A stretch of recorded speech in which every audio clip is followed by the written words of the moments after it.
My friends, I want to talk to you today very simply about government. All right. Hello, folks, and welcome back to this episode of Diplomatic Immunity from the Institute for the Study of Diplomacy at Georgetown University. Once again, I'm your host, Kelly McFarland. And in this episode, we are going to once again talk about America at 250, which is our little journey through different inflection points in the history of America in the world. And today, I'm excited to be joined by Beau Cleland, who is a professor of history at the University of Calgary. Prior to joining academia, Beau served as an officer in the United States Army with combat service in both Afghanistan and Iraq. And today, we're talking to him in large part because in December of 2025, he published a great new book called Between King Cotton and Queen Victoria: How Pirates, Smugglers, and Scoundrels Almost Saved the Confederacy, as that was part of the University of Georgia's Uncivil War series. And you can find a link to his book in our show notes, and I highly recommend purchasing that. It was a great read. And so Beau is going to join us today to talk about all things Civil War diplomacy. So Beau, thanks for joining us. Great to be here. So in our last episode, we talked to Amy Greenberg about the Mexican-American War and everything that was going on with that. And fascinating book, fascinating story, looking at some individual folks and everything, much like your book, which is kind of, looking at some of these people that we don't often talk about in Civil War diplomacy when we think about what the North was trying to do, what the South was trying to do, and the role that Britain played in all of this. But before we get to your book, I want to give our listeners a little bit of background into just sort of the standard version of Civil War diplomacy. It's usually presented as sort of a top-down affair where we focus on, Secretary of State William Seward, the ways Lincoln was trying to keep Britain out of the war. We talk about the Trent affair and the ultimate failure of the Confederacy's King Cotton diplomacy to force the Brits to intervene. So to set our stage, or to set the stage for the listeners, before we get into some of this other stuff that you talk about, what is that picture that we've kind of learned over the years of Civil War diplomacy? What is the Trent affair? What was King Cotton diplomacy and all those things? Sure. So, that narrative is the synthesis version of it, the widely accepted version, goes something like this. So, the war begins in April 1861. The United States declares a blockade of southern ports, and shortly thereafter, Britain declares neutrality in the conflict. The general interpretation goes that what the United States wanted was to keep European powers, especially Britain, from intervening on behalf of the Confederacy. They wanted to prevent recognition of the Confederacy as an independent state. The Confederates, for their part, wanted just that. They wanted to be recognized by European powers, especially Britain, as a member of what they called the family of nations, to be accepted in the international community, with all the honors and access that comes with that. The way that Southerners, so when I say Southerners, I mean, I'm speaking of the white elite Southerners who are influential in the Confederate government. What they firmly believed, this was almost dogma by 1861, in the power of what we called King Cotton, which is the power of the cotton industry, both in the South and in the manufacturing centers of Britain, which was the largest industrial power in the world, which largely ran on cotton, which played a role analogous in the mid-19th century's world economic system to what oil does today in terms of being a natural product that is in high demand everywhere. And the South is the world's largest producer of cotton, and it's the main producer for British mills, which employed millions of British subjects. And so the belief was widely held in the South that if war breaks out simply by withholding cotton from British mills and from European markets, that would force European powers to intervene on their behalf because they could not live without it. And so the assumption on the Southern side was that a war would end very quickly because of the power of King Cotton, as it was called by William Henry Hammond and others, influential Southern thinkers on the subject. And so the general story goes that the British, for their part, don't want to be drawn into the conflict. They want to stay out of it. They have other interests elsewhere. They see this as unnecessary, as undesirable. and they're trying their best to be even-handed. And what generally plays out is that the Confederates send diplomats to Europe. They're poorly chosen. Right. For example, that the people that the guy that Jefferson Davis, the Confederate president, sends to London, is James Murray Mason, the author of the widely reviled in England the Fugitive Slave Act of 1850. Right. They almost couldn't have picked a worse person to represent them there. Not that it maybe would have mattered anyway, but that Murray singularly fails to gain any influence in London. U.S. diplomats work assiduously to counteract Confederate influence, and the Confederates are never able to convince the British to recognize them and intervene on their behalf. And it is seen as kind of a story of a story of a northern diplomatic success in spite of the aggressive posturing of William Seward, the war scare of the Trent affair, which was happened in 1861. And for listeners that aren't familiar, that is where a U.S. warship stopped a British steamer on the high seas. It was a chartered mail ship, and seized the Confederate diplomats who were bound for Europe from the ship and took them to the U.S. This was not something that they should have done, and it was seen sort of an affair of honor in Britain as well. The British Prime Minister, Lord Palmerston, did not love Americans and was very, very quickly absorbed, and there was a serious risk of war. Ultimately, the U.S. found a way to back down without losing too much face. They handed over the Confederate diplomats back to the British.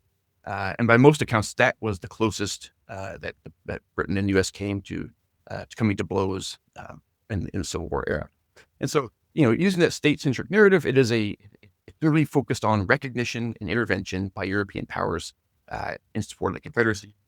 And it generally plays down anything that's happening outside of Washington, London, Paris. And really, there are very few European representatives in the Confederacy, so this is almost entirely plays out in those places and not in the South. Yeah. And you noted that Queen Victoria issues a proclamation of neutrality in 1861, shortly after the war began. So this grants the Confederacy belligerent status, but it stopped short, as you noted, of diplomatic recognition. And for, a lot of folks listening, this could seem like a very, weedy legal distinction, but it essentially creates this massive gray area, right? And this movement by the British government sort of unintentionally creates this ecosystem for the pirates, smugglers, and scoundrels that you focus on in your book. And why is that? Everyone's favorite subject, the law of nations in the 19th century. As half our listeners now end the podcast. Yeah, that's right. Hang on, I promise I'm not going to talk about that very much. Yeah. So the Declaration of Neutrality, it was perceived by many in the North, especially Seward, as being kind of a betrayal, as tantamount to recognizing the Confederacy, but it really wasn't. This was basically a legal device that allowed the British to do several things, not least of which was to recognize the Union blockade of southern ports as being legal and not a crime or a violation of what was kind of generally accepted as the way that blockades could work in that era. And so they were in some ways doing the U.S. government a favor. They're also looking towards future advantage in their own conflicts that might involve the blockade. But this does a number of things. By declaring neutrality, they set several domestic laws in Britain in motion, including the Foreign Enlistment Act, which we'll get to in a minute. It permits British subjects to trade with either belligerent power at their own risk, of course.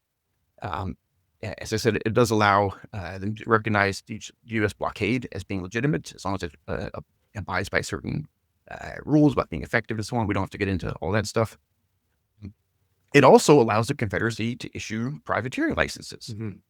However, there's a complication there. Of course, that Britain is signatory to the 1856 Declaration of Paris, which more or less made privateering, which is legalized piracy, forbidden in signatories to that treaty, which is most of the major powers of Europe. But it also does another thing, which it puts intense pressure on the U.S. government not to treat captured Confederate privateers and raiders as pirates and criminals and to execute them. And so rather to treat them as prisoners of war. And so this reduces the consequences for, let's call it maritime skullduggery, Right. in important ways that are going to play out later in the conflict. But it also, go sorry. ahead. And so, No, but no, go ahead. it leaves a couple of gray areas, which are going to come in to be important later on. Which things like the Foreign Enlistment Act, which forbids British subjects from joining the armed forces of a part of a conflict to which Britain has declared neutrality, providing armed ships and things like that. They can't do those things.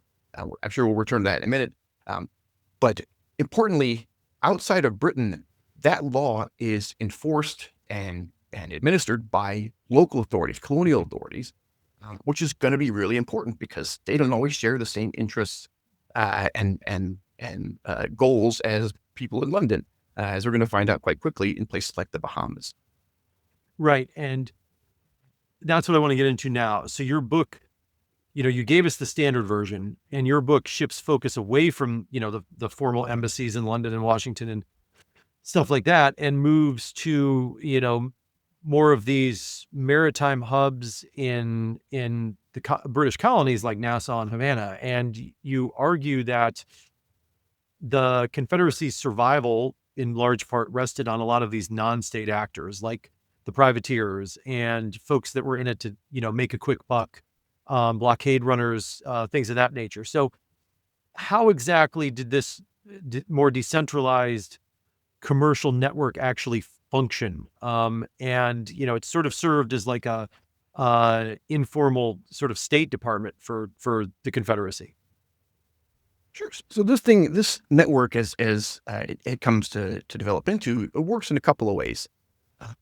One is that it's really important for, what we'd call in modern days, procurement for the Confederacy in particular. Both sides of the conflict are buying weapons and equipment from Europe in big volumes, right? But the problem for the Confederates is that they lack formal diplomatic and kind of logistical structures. They lack a merchant marine.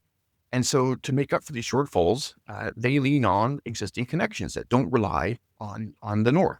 Yeah, you were talking about mail in the book, just like getting that's a getting great mail example. to England and the almost- European continent. Yeah, it's just almost like all it's mail- like gone overnight, and now Yeah, we got it to is. figure out a way to do it. Yeah, we can look at the letter books of Confederate merchants in places like Charleston, and their correspondence with Europe basically goes dark. Yeah, For the first few months of the war, until they develop these networks that use British colonial sites as relay stations and as cutouts and as partners in kind of using British structures of communications, of diplomacy, of power on Confederate behalf. And so these networks, they develop out of things like you wouldn't expect, but perhaps some of your listeners have been to Key West and seen the Crank Republic flags and T-shirts they sell there. Well, there's a guy in Nassau in the Bahamas this time by the name of Henry Adderley, who the blockade runners came to call King Kong. Conch Right. being the big shellfish that's both delicious and cool to find.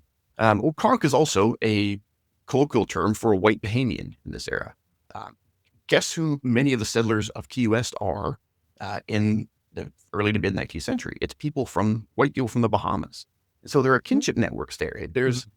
So a Florida man who's working for the Confederate government has business relationship with Henry Adderley, who is the largest merchant in Nassau, which is admittedly a big fish in a very small pond.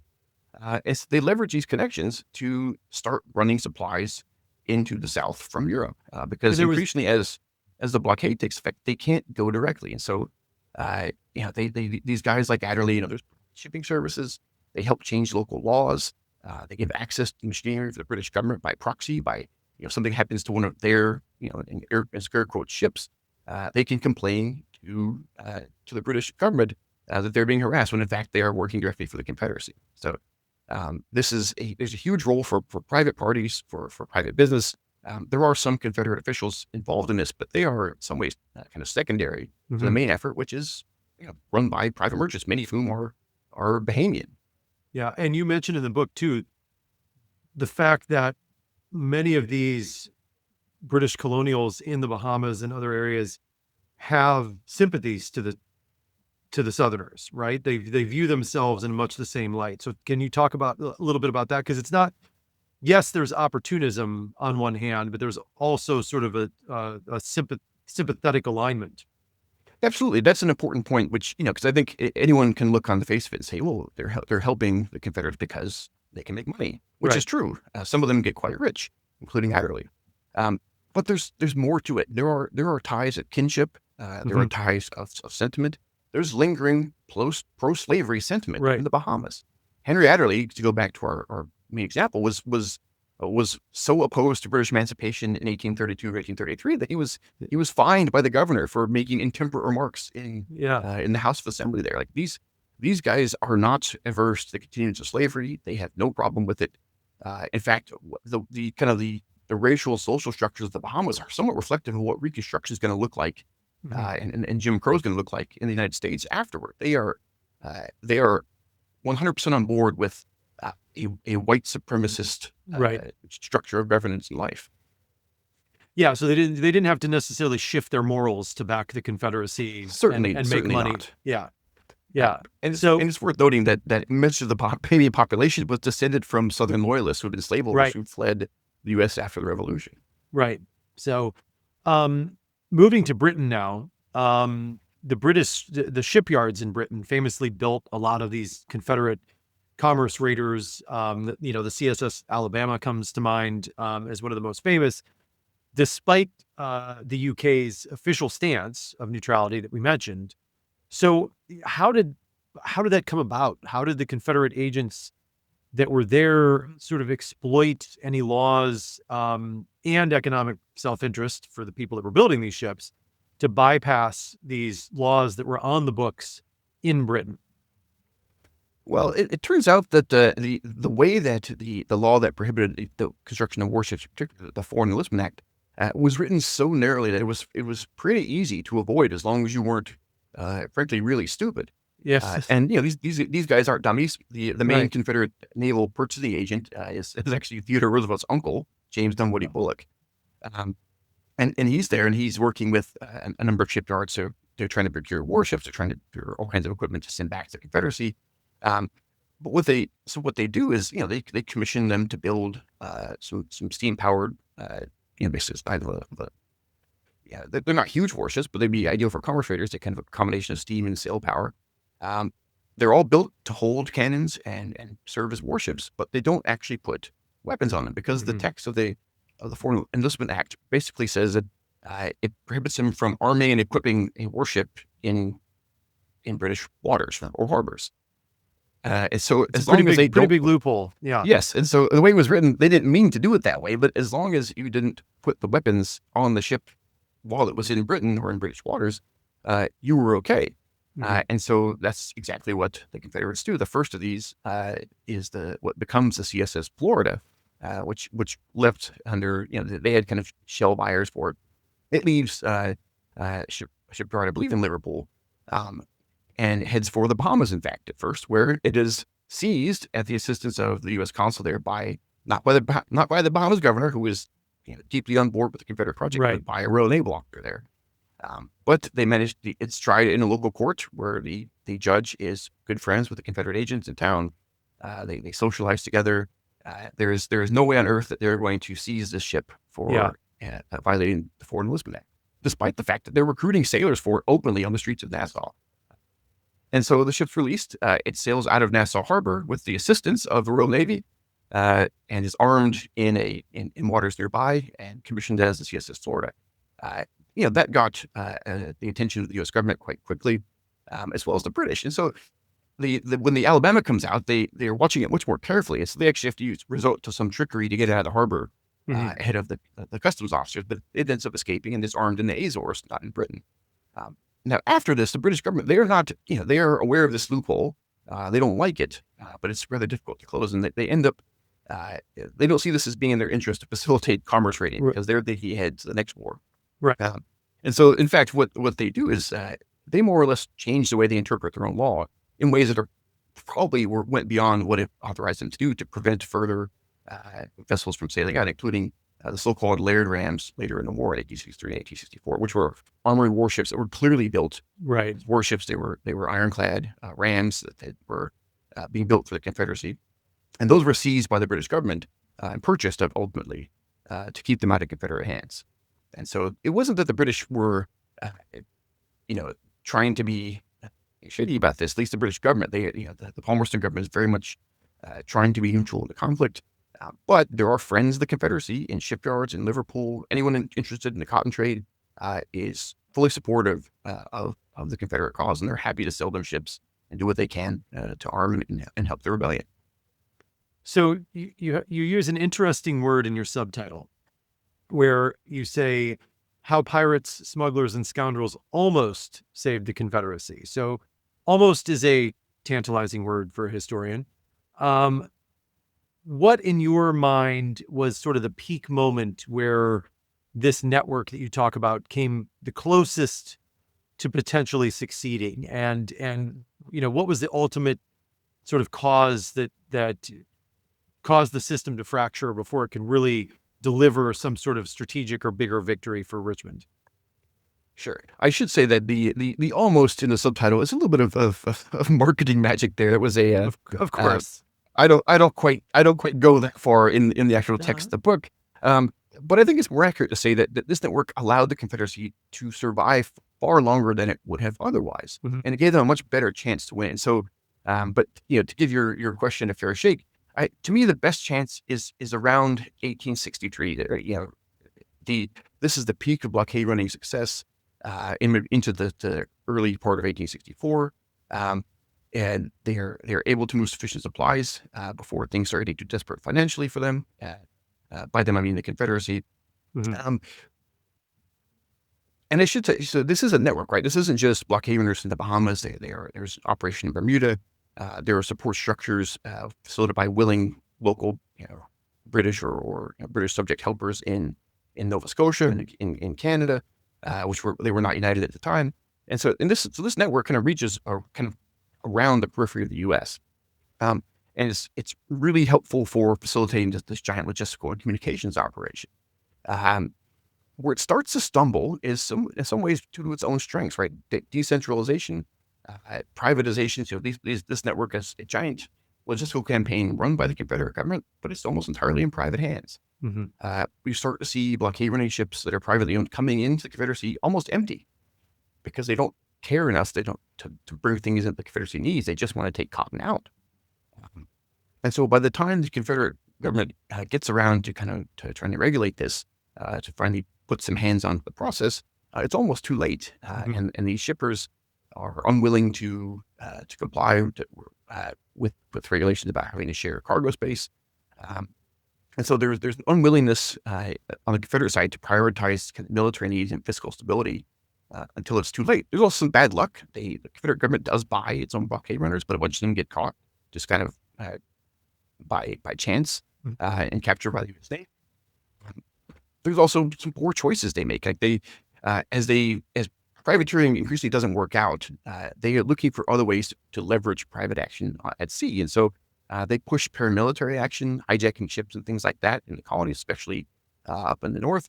And that drives a reaction in a way that kind of quasi-legal commerce does not from British colonial authorities. And that's a big difference. Yeah. And I'll add, the Confederates did really well with cultivating support among white elites in the Bahamas and Bermuda and Nova Scotia. What they really failed was to help or to cultivate any kind of support among the very large black colonial population in these places, especially in the Bahamas and Bermuda. And they paid the price for that in a number of ways. There's a huge network of spies willing to help U.S. authorities chase down blockade runners. They serve as guides, as ship pilots. There's a labor strike by black dock workers against pro-Confederate interests that are rather violent and result in thousands of bales of cotton being burned on the wharf, and all over unwillingness to give them a very minor pay raise because they had no experience of working with free black labor. And so that kind of there's a cultural myopia that also makes it difficult for them to succeed when there's conflict in these places. Yeah. So I'll get you out of here on this last question. So as a former myself, as a former intelligence analyst and a historian who teaches history classes in a policy school, I'm often, or not even often, I'm all the time thinking about the ways that history relates to today.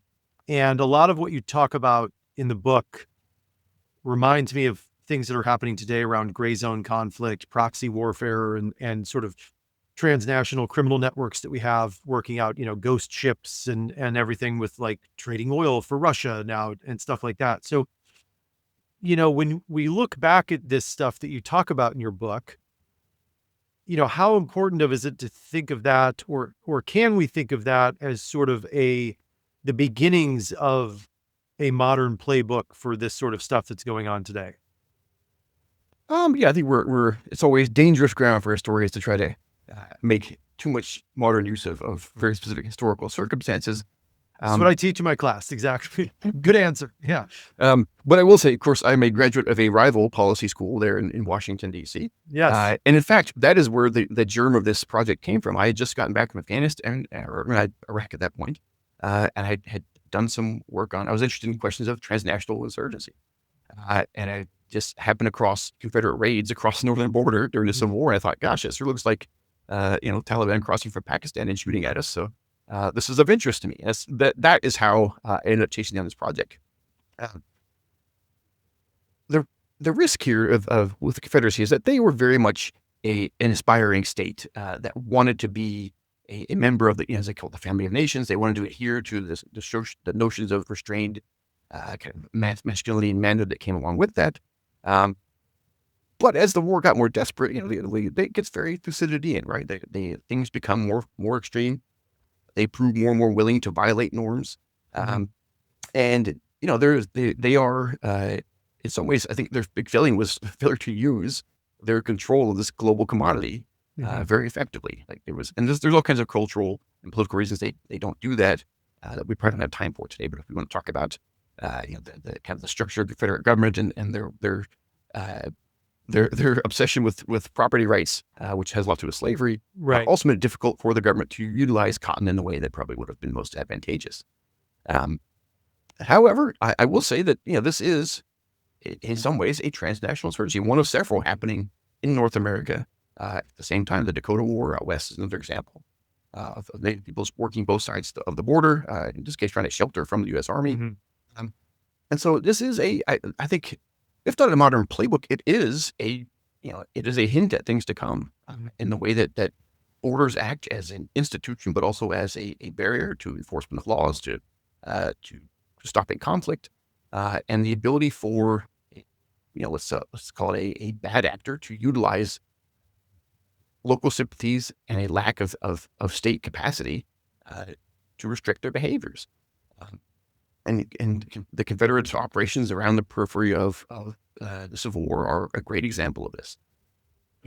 And so I would say that if I'm going to put on my prognosticating hat, I would say the resource shock from the cotton embargo and blockade from the Civil War, it lasted for decades. It caused a vast reshaping of the world economy in ways that were not very well anticipated, and it really hurt the kind of the South's long-term control of that asset as people turned to other sources of cotton. Sven Beckert's book on cotton is a great. I was just going to say, I was literally going to say one of my classes reads that book. So yeah, it's a great example of these kind of unintended consequences of this, or unexpected perhaps. And I frankly, I wouldn't be surprised if he's something similar with oil. Right. If this Persian Gulf Hormuz thing carries on for much longer, there might be a vast move away to other things. So I think there are parallels here, not just with transnational insurgency, but also with commodities and global conflict. So yes, I think there's useful lessons to be taken from here. I would just I caution everyone from going too far with the parallels, because the past is another country. Yes, 100%. But yeah, it is interesting to look at, especially with your comment at the beginning, talking about like cotton as like the 19th century's oil, and thinking about like the shifts we may be seeing, massive shifts coming out of what's going on right now. And like, how will that, drive with cotton? We saw production move to different centers. With oil, will we see that plus a move towards, renewables and solar and all that kind of stuff? So, maybe faster than we would have otherwise. But anyways, Bo, thanks so much. Fascinating book. Once again, I can't recommend this bad boy enough. So go check it out. Between King Cotton and Queen Victoria, how pirates, smugglers, and scoundrels almost saved the Confederacy. Bo, And thanks I'll again. plug myself as the winner of the 2026 Wiley Silver Prize for the best first book in the history of the Civil War. As you should. Fantastic, and congratulations. Thanks, man. All right, thank you.